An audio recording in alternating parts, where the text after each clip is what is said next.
r/AskReddit. Teachers of Reddit. What clicked about a pupil after meeting their parents?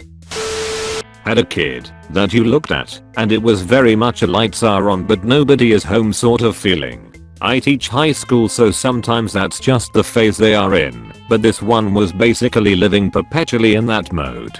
Kid has an IEP, Individualized Educational Plan, which is a legal special education doc. I can't reveal what was in there but it was, suffice to say, generic.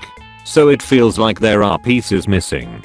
Days go on. This kid is the gold standard of something is up. Completely illegible handwriting to the point it doesn't resemble writing. You ask about what we are doing in class and the answer is so random and off task that if the kid didn't look and act fairly childlike for their age you would assume hardcore drug use. But this kid, if anything, had Ralph Wiggum genes and didn't know what drugs were. Mom comes back to school night which is supposed to be 5 minutes with a class of parents. A nice how do you do and everyone moves on. She corners me.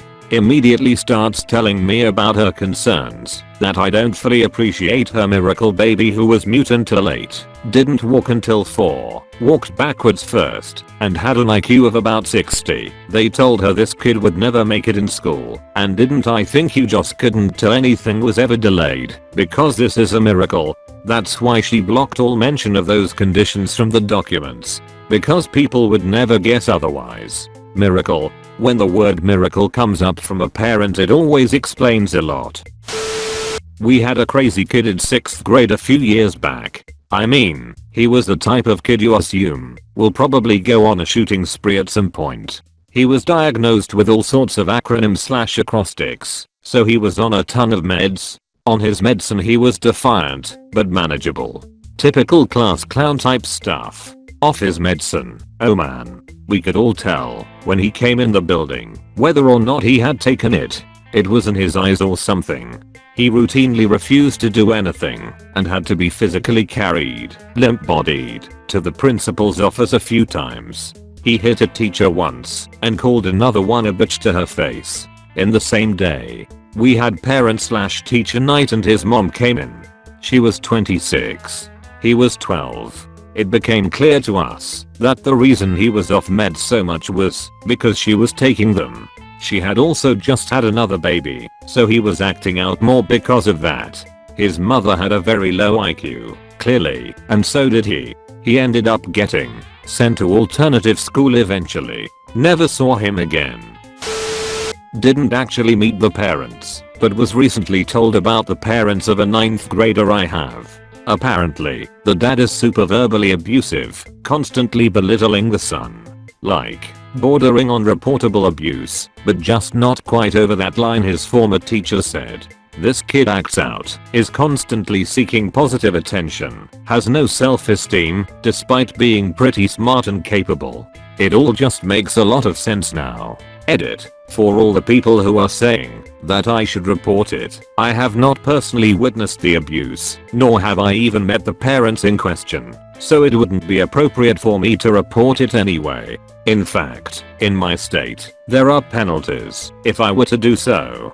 But moreover, I trust my colleagues who have taught him and have witnessed the negative interactions with the dad, and I believe that they have the requisite experience and judgment to have been able to make the determination not to report the father. Edit 2. Thank you all for your concern though, and I'm very sorry for those who have gone through something like this.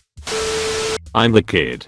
When I was growing up, I'd get pulled aside and asked if I smoked. I'm talking elementary school. My parents, much like someone else had mentioned, smoked in the house with the windows closed. I was heavy, really heavy, with a lot of confidence issues that still stick around today. I had problems with anger growing up, not so much now, but I was an excellent student when you could inspire me to focus or found something I was passionate about. They'd meet my parents and nod to me. My dad who would work swing and overtime every day, almost to support my mum's 2 to 3 pack a day habit at the time. Now it's only 1 pack, supposedly. My mom who basically looked strung out on drugs, but was really just taking so many antipsychotics and pain meds that she might as well have been. My parents tried to be supportive of me, but I'm not sure they really knew how. I'd keep a bottle of Febreze on me starting in middle school because the questioning from teachers got worse. I'm graduating college in June, even though it's taken me twice as long as it should, mostly because of money, a lack of guidance, and my own mental BS. I got a job working in student government for the first time ever and was sent to a conference in Washington DC by my college last year. I worked my first non-minimum wage job this summer and got invited to come back with another raise. To my 4th and 5th grade teacher, if you're reading this, I'm okay. I did it, and I hope your ladybug collection has grown. Edit. Holy moly, RIP my inbox, and thank you to the lovely stranger with gifting my first gold. Thank you so much for all of the lovely comments. I'm trying not to cry on the train to my vacation. It means the world to me. Not yet a teacher, but studying to be one. In one of my major field experiences, there was a kid who was insanely competitive. He would take everything as a challenge and would accuse others of cheating if he lost. He even challenged me, a 19-year-old student at the time, to a race. I told him it really wouldn't be fair, since I was fully grown, and he started berating me that I was scared to race him. Mind you, he was 9 at the time. So the end of the year is coming around, and we had a field day where parents volunteered to do games for the kids, and it was supposed to be a fun day full of popsicles and school games. His parents had a relay race, spin around the bat, jump rope a certain distance, etc. And when it was his turn, they encouraged him to cheat by not following their rules, and got upset because some poor girl dropped the bat, obviously meaning she would be disqualified. They also brought a tug-of-war rope, and it was the girls of the class vs the boys. The girls being outnumbered, my field experience teacher put me on their team. I decided I wouldn't tug, so that it was a bit more fair, but once again the students' parents started getting red-faced telling him to win. I looked at my field experience teacher and she just nodded and I pulled. Kid got knocked down a peg. I was a teacher's aide in an after-school care program in an elementary school. It's where the kids come after the school day ends, so they can be cared for until their parents get off work. There was one boy who was a total bully / attention hound. He was stocky and tall and strong for his age, 9 at the time, and a lot of the other kids were scared of him because he demanded that they play with him and then threatened to break things if they didn't do what he wanted. He was totally disrespectful of any adult authority, just a general terror. I disliked him. He was dropped off in the morning by one babysitter and picked up by another at the latest possible time. I never saw a parent. His mother was a news reporter for the Denver Post, like a lady about town who covered the society pages and did reviews of things. Friday afternoon, this kid was being super good. He spent all afternoon drawing things for his mom and saying, "My mom is coming to get me tonight. Not my babysitters. She has the whole weekend off and we are going to do things together, just her and me. Here's the list of all the things. Things like watch a movie, go for a walk, eat dinner together, etc." Pickup time arrived, and here comes the mom, yapping away on her cell phone. Back when having a cell phone was very unusual, signing her kid out without speaking to anyone. Her son is standing there holding his pictures to show her, so excited. She shushed him and brushed off his hand, and her conversation was, "Oh yeah, I can go review that new spa in Aspen. I'm not doing anything this weekend. Let me just drop kid's name at the babysitter for the weekend. Blah blah." The kid visibly crumpled in on himself. He was silently crying as his mom yanked him out the door while she yapped on her phone, not even as much as a "hi honey" to her son. I did my best to be very understanding, caring, and attentive to the kid after that, asking him how his day went, praising him when he behaved well. I wish I knew what became of him. I left to go to college, but I know whenever I saw his mom's byline in the paper I wanted to kick her in the head. She died recently, and I was like, good. I may be a horrible person, but that kid was simply a chihuahua in a handbag to her.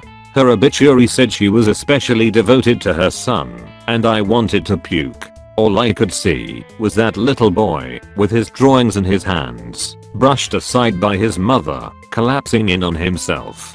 I hope he's okay now. I was an elementary teacher's aide for several years in college. We were having a parent-teacher conference with a struggling 5th grader and his parents.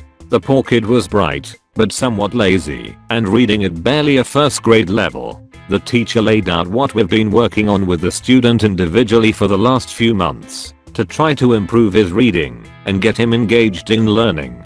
The teacher then gently suggested that the kid should be practicing his reading at home with an adult. I suggested that, since the kid loved Pokemon, there were some juvenile novelizations of Pokemon stories at the local bookstore that he may enjoy, and that it would help interest and engage him in improving his reading comprehension. I'll never forget the withering look the father gave me. We don't have extra money lying around to buy something that he can do at school. I was 19 at the time and shaky around confrontation, so I lowered my gaze and shut my mouth. The teacher reassured the parents that we were doing everything in our power to help their child, and that we would continue helping their son improve his reading. That was that.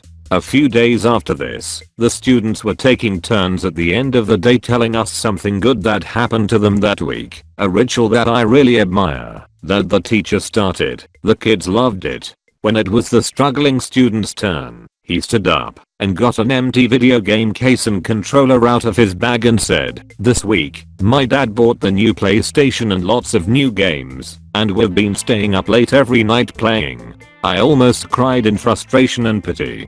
Please understand, I have absolutely nothing against kids playing video games, but it has to be in moderation. His fucking parents sat there and told us that they had no extra money to help their kid not only get better at learning, but actually enjoy doing it with something he loved, like a goddamn $4.99 book about Pokemon. But then they turn around and spend hundreds of dollars on a new PlayStation and games. Maybe buy your kid a book about video games, asshole. So frustrating.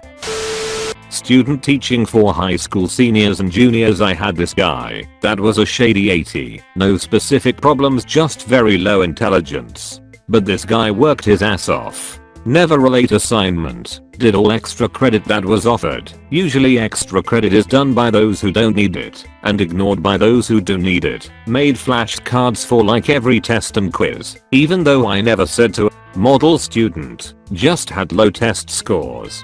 If it was an assignment that could be done with time and effort, he did it. Unfortunately, tests aren't like that, and that's where he had the most problems. Back to school night comes along, and I meet his dad, an NCO in the Marines. Courteous, well-spoken, and completely knowledgeable about all of his son's upcoming assignments and grades. Totally made sense. Kid is getting through with hard work and dedication, and pulling off a B average. Amazing what support from parents can do. In most cases, a kid like this would probably be failing most of his classes. These children, there were 3 of them, were known for being difficult at the after-school care I worked in. I had always heard bad things about dad, but not until I actually experienced it firsthand did I make the connection between his parenting and his kids' behavior. The eldest, 5th grade, would refuse to listen to us. He would often kick other children, provoke them by grabbing them and pulling them in close, or just act out in a way that was verbally abusive. When we asked him to stop, he would respond with "screw you." The middle, 3rd grade, struggled to pay attention for more than 5 minutes, and often picked on other kids by intentionally stirring them up and spreading rumors. The youngest, kindergarten, was 6 but still not entirely toilet trained, and had to repeat kindergarten because she wasn't at normal developmental or social levels. One afternoon, the eldest is in a pretty good mood. Because I'm curious, I ask, and he announces proudly, "Dad is picking me up early at 4 p.m. because we are going to see a movie this afternoon." This is awesome, because the 3 kids are always last to be picked up. But 4 p.m. comes and goes, and there's no sign of dad. 4:30 p.m., 5 p.m., 6 p.m., 6:30 p.m. It's closing time. We get a call from dad. "I'm sorry, I got caught up." It's almost 7 p.m. before dad arrives. As the kids grab their bags, he tries to explain to me, but he's sort of all over the place. Some actual quotes from our conversation. Don't tell the kids, but I'm so gone right now. I stayed back with some mates and had some drinks. Investment banking is stressful, so you look forward to Friday. So, you be, what, 20 now? What's a young pretty thing like you doing working so late on a Friday night? He offers to slip some cash to me and my co-worker for the extra time. My mate is driving us home. I only trust some of my mates with the new Porsche. The nail in the coffin was when eldest asked dad, "I thought you said we were going to see that movie tonight."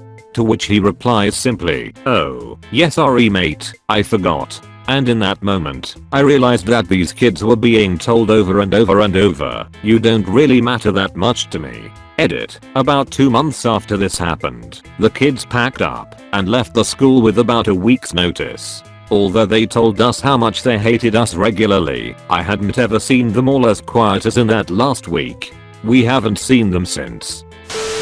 When I was student teaching, 2nd grade, there was a little boy in the class who was just a genuinely friendly and sweet kid.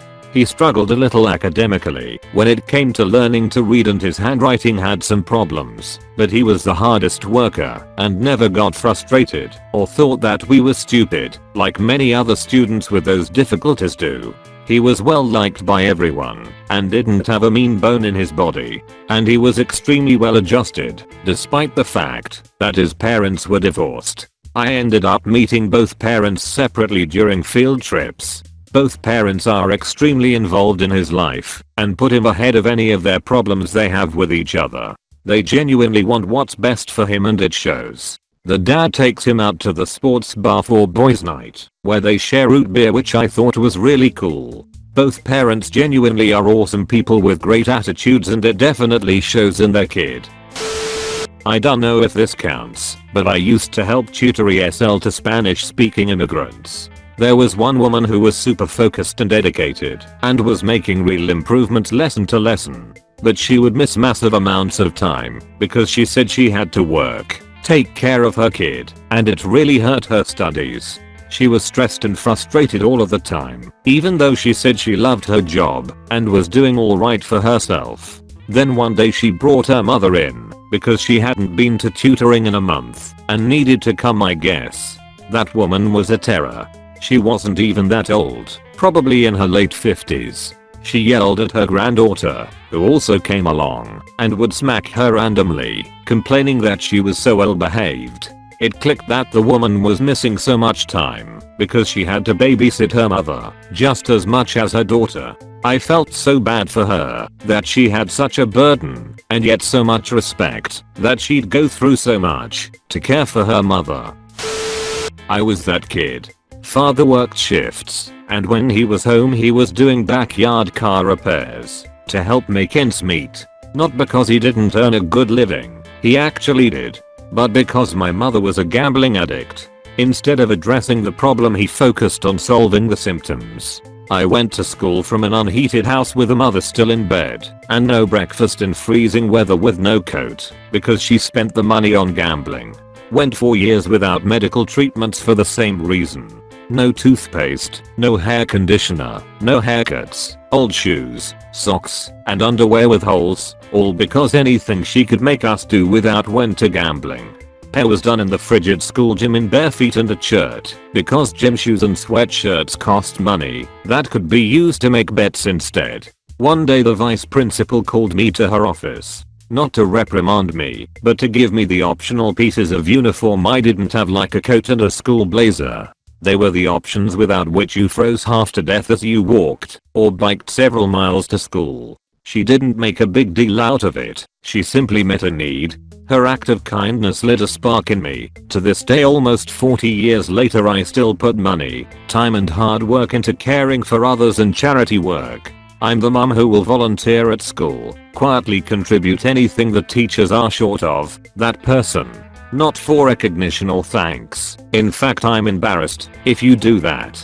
It's because nearly 40 years ago someone cared. This one broke my heart, and it's something I still think about from time to time. Just a few months into my first year, several 5th grade students were sent home for lice. One was a small blonde girl named Jean who was fairly quiet and shy. Her clothes were always somewhat unkempt and had a strong cigarette smoke odor. She very rarely completed her homework and hated answering questions in class. However, she was kind, attentive, and performed well on her in-class assignments. We had another round of head checking about a week after the first one and found that Jane still had lice/caught lice again. She was sent home with a call to the parents letting them know. The next day she walked into the classroom with a shaved head. Her parents shaved her hair off so that they did not have to deal with the lice again. She cried when I asked her about it. I felt horrible for her. 5th grade is a tough place to be when you have something that is obviously different about you that other kids can pick on. I could not grow her hair back for her, but I did buy her a cute hat that I allowed her wear in my class if she wanted. It seemed to help. When I met her parents shortly after, they showed up with 3 younger kids that looked about a year apart with the same shaved haircut as Jane. The parents smelled like cigarette smoke and pet urine odor, and I could hear them cursing at their kids in the hallway before I even saw them. A girl in my 7th grade class was really bright, but almost never turned in her homework, so she just skated by on test scores. One time, I commended her for helping another student who didn't understand the assignment, only to realize that night that she didn't do her own. I called her parents in and quickly realized they're the type that have an answer for everything and were all too quick to put the responsibility on me, as if I should stand over their daughter to make sure she works. I turned to ask the girl what she thought, since she had been completely quiet, and her parents began to answer for her again. I put my finger, index, up and said, "No, you've had your turn. I want to hear what she thinks about all this." Well, she apparently really appreciated that, because she went on for about 30 minutes about all her views on education. At the end, I kept her parents quiet and told her that if she's willing to talk such a big game, she needs to back it up and do the work without her parents or me interfering. She didn't miss another assignment all year. Proud teacher moment. This is from back when I was doing my student teaching. There was a girl in one of my classes that never did any work in class, turned in her homework late, and would ignore huge projects until literally the last minute, and then ask to come in for help every day at lunch/after school to make up for the missing work. Eventually I caught her cheating on a quiz. She had written down the answers, put them in the plastic cover of her binder, and put her binder down by her feet. I took her quiz, gave her a 0, and told her that cheating wasn't allowed. About a week later, we had parent-teacher conferences. The girl came with her mother, who took out every assignment that had been graded and handed back, and proceeded to argue with me over individual points. Things along the lines of, well, she spelled it all right, so that deserves some credit, right? Or she circled the right answer, so she should still get some credit, when that right answer had been crossed off, and then another answer had been selected. This took nearly an hour to go through. Finally, the mother brought up the quiz, and I told her about the cheating. The mom said, well, you should give her some credit on it. She was pretty clever to think of that trick.